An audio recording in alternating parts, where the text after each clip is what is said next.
ஓம் ஸ்ரீ குருப்யோ நமः. தென்னாளுடைய பெரியவா போற்றி, எந்நாட்டவர்க்கும் இறைவா போற்றி. சர்வஜ்ஞா சர்வவ்யாபி பெரியவா சரணம். மாயப் பிறப்பருக்கும் மகாபெரியவாடி போற்றி. ஓம் ஸ்ரீ மகாமக கணபதயே நமः. ஸ்ரீ சந்திரசேகராமிர்தம் அமிர்ததாரை 1198. தெய்வத்தின் குரல் 5ஆம் பாகம், அத்தியாயம் ஸ்ரீ சங்கர சரிதம். இதன் இன்றைய தலைப்பு நேர் சிஷ்யர்கள் தரும் சான்று. இதன் 3ஆம் பகுதி. அவதார சங்கரர் எப்படி இருக்கிறார்? சந்நியாசிகளான சிஷ்ய கணத்தினால் சூழப்பட்டவராக இருக்கிறார். சர்வஜம் பிரம்ம சம்ஸ்தம் முனிகண சகிதம் என்று அவரை சுரேஸ்வராச்சாரியால் நைஷ்கர்மிய சித்தி என்ற புஸ்தகத்திலே சொல்லியிருக்கிறார். 6000 சிஷ்யர்கள் புடைசூழ அவர் சஞ்சாரம் செய்ததாக சங்கர விஜயங்களில் இருக்கிறது. துறவியான அவருடைய பெரிய சொத்து இந்த துறவி கூட்டமே. உடைமைகளையெல்லாம் தியாகம் செய்த ஆச்சாரியாளின் பெரிய உடைமை அவருடைய ஞானமும் அவர் செய்த பாஷ்யங்களும் சந்நியாச சிஷ்ய கூட்டமும் தான். இதைத்தான் அபோகி பரிவார சம்பதம் என்று இந்த ஸ்லோகத்திலே சொல்லியிருக்கிறது. போகி என்றால் சுக போகங்களை அனுபவிக்கும் கிரகஸ்தன், அப்படி இல்லாத துறவி அபோகி. அபோகிகளையே தமக்கு பரிவாரமாகிய சம்பத்தாக கொண்டவரை அபோகி பரிவார சம்பதம் என்று சொல்லி இருக்கிறது. நமாமி, அதாவது நமஸ்கரிக்கிறேன் என்ற ஸ்லோகத்தை குரு வந்தனத்தோடு ஆரம்பித்திருக்கிறது. நமாம்ய போகி என்பது நமாமி அபோகி என்று பிரியும். அவதார சங்கரர் இப்படி இருக்கிறார், அபோகி பரிவார சம்பதராக. இந்த மாதிரி பதப்பிரயோகம் செய்யும் பொழுது அவர் மூலமான கைலாச சங்கருக்கு நேர் வித்தியாசமாக இருக்கிறார் என்று ஸ்லோக கர்த்தா வேடிக்கையாக காட்டிவிடுகிறார். எப்படி? ஒரு வார்த்தைக்கு நேர் வித்தியாசமாக ஒன்றை சொல்ல வேண்டுமானால் அந்த வார்த்தைக்கு முதலில் அ போட்டுவிட்டால் போதும். சத்தியம் அசத்தியம், தர்மம் அதர்மம், இப்படி அபோகி பரிவார சம்பதம் என்பதில் ஆவை எடுத்துவிட்டு போகி பரிவார சம்பதம் என்றால் அதுதான் கைலாச சங்கரர். இதற்கு என்ன அர்த்தம் பார்க்கலாம். கைலாச சங்கரர் எப்படி இருக்கிறார்? உடம்பு முழுக்க பாம்புகளை வாரி போட்டுக்கொண்டு இருக்கிறார். அவருக்கு பாம்புகள் தான் முக்கியமான ஆபரணம், அலங்காரம் எல்லாம். கழுத்திலேயும் ஹாரம் மாதிரி பாம்பைத்தான் போட்டு கொண்டிருப்பார். இவர் மகாவிஷ்ணு மாதிரி நவரத்ன ஆபரணங்கள் போட்டு கொள்ளாதவர். ஆனாலும் நாகரத்னம் என்பதாக பாம்பின் படத்தின் ரத்னம் இருப்பது உண்டல்லவா?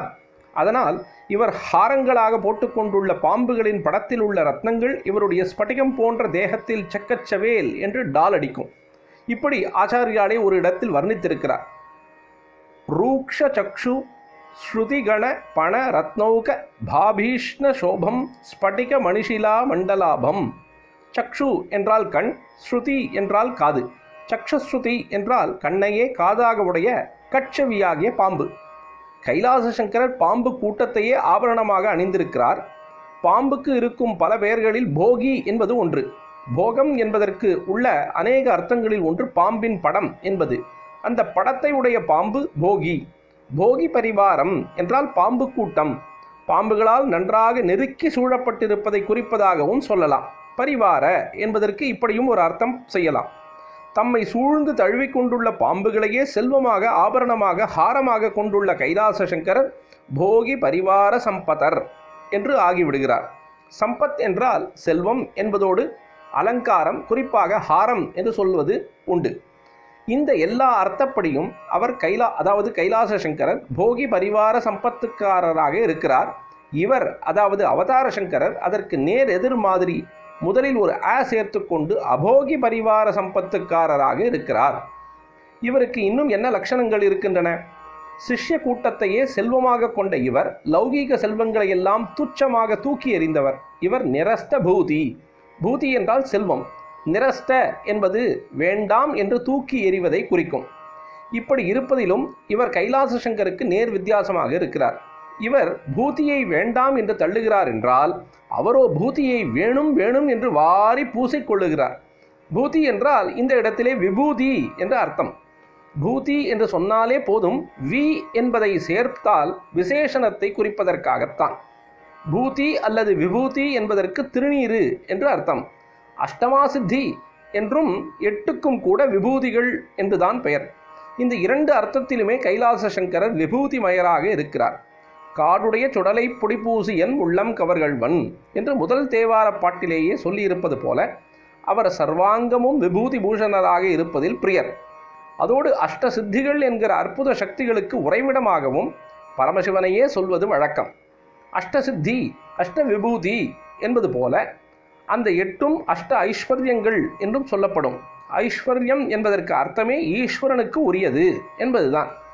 ஞானஸ்வரூபமான தட்சிணாமூர்த்தியை ஆச்சாரியால் ஸ்துதித்து முடிக்கிற பொழுது கூட அவரது உபாசனா பலனாக இந்த விபூதிகளெல்லாம் மேலான மகா விபூதியான சர்வாத்ம பாவம், அதாவது அத்வைத ஞானம் உண்டாவதோடு கூட 8ஆக பரிணமித்துள்ள இந்த ஐஸ்வர்ய விபூதிகளும் சித்திக்கும் என்று சொல்லியிருக்கிறார். சித்தியேது தத்புனர் அஷ்டதா பரிணதம் ச ஐஸ்வர்யம் அவ்யாஹதம். ஆகக்கூடி திருநீற்று பூதியானாலும் சரி, சித்திகளான பூதிகளானாலும் சரி, இரண்டும் கைலாச சங்கரரோடு பிரிக்க முடியாமல் சேர்ந்திருப்பவை. ஆனால் அவதார சங்கரரோ பூதியை தூக்கி எறிந்த நிரஸ்த பூதியாக இருக்கிறார். இங்கே பூதி என்பது பொருட்செல்வத்தை குறிப்பது என்று ஞாபகம் வைத்துக் கொள்ள வேண்டும். சந்நியாச லட்சணங்களில் முக்கியமான ஒன்று பொருள் பற்றில்லாமை, இன்னொன்று சுத்த பிரம்மச்சரியம். ஸ்திரீ விஷயமாக லவலேசம் கூட பற்றில்லாமல் நெருப்பு மாதிரி இருப்பது. ஆச்சாரியால் அப்படி இருந்தவர்தான். அவர் பக்கத்திலேயே ஸ்திரீ வாசனை கூட வர முடியாது. ஆனால் கைலாச சங்கரர் எப்படி? அர்த்தநாரீஸ்வரர் என்னும்படியாக தம்முடைய தேகத்திலேயே பேர் பாதியில் பத்னியை வைத்து கொண்டிருப்பவர். உமார்த்த விக்கிரக என்று உமாதேவியை அர்த்த சரீரமாக உடையவர்.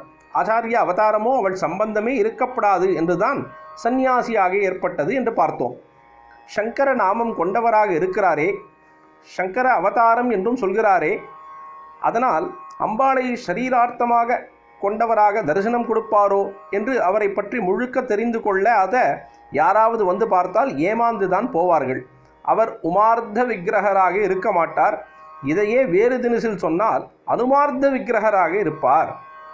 அ என்ற சொல் மாதிரியே முதலில் அன் என்பது சேர்த்தால் நேர் எதிர் அர்த்தம் கொடுக்கும்.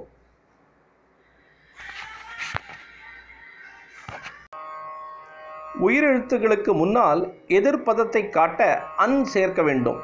அந்தம் அனந்தம், அர்த்தம் அனர்த்தம், உமார்த்தம் அனுமார்த்தம்.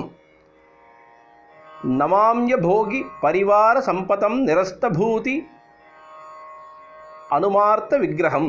இது ஸ்லோகத்தின் முதல் பாதி. அப்புறம் இன்னும் என்னென்ன வித்தியாசம்?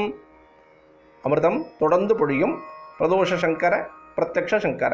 தென்னாருடைய பெரியவா போற்றி, எந்நாட்டவர்க்கும் இறைவா போற்றி.